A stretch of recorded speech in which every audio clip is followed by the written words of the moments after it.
હિમાચલ દરમિયાન એક મહત્વના સમાચાર બીજા જોઈએ। ઉત્તરાખંડથી મહત્વના સમાચાર આવી રહ્યા છે। હિમાચલના મંડીમાં 4 જગ્યાએ વાદળ ફાટ્યું હોવાના સમાચાર પ્રાપ્ત થઈ રહ્યા છે। હિમાચલના મંડીમાં 4 જગ્યાએ વાદળ ફાટ્યું, એકનું મોત, 13 લોકો ફસાયા।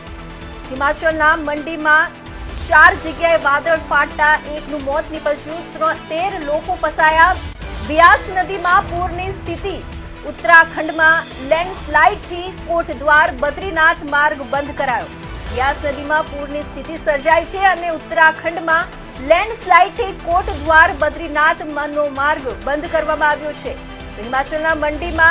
ઉત્તરાખંડના હિમાચલના મંડીમાં 4 જગ્યાએ વાદળ ફાટતા એકનું મોત અને 13 લોકો ફસાયા હોવાના સમાચાર પ્રાપ્ત થઈ રહ્યા છે। તેમજ વ્યાસ નદીમાં પૂરની સ્થિતિ સર્જાઈ છે।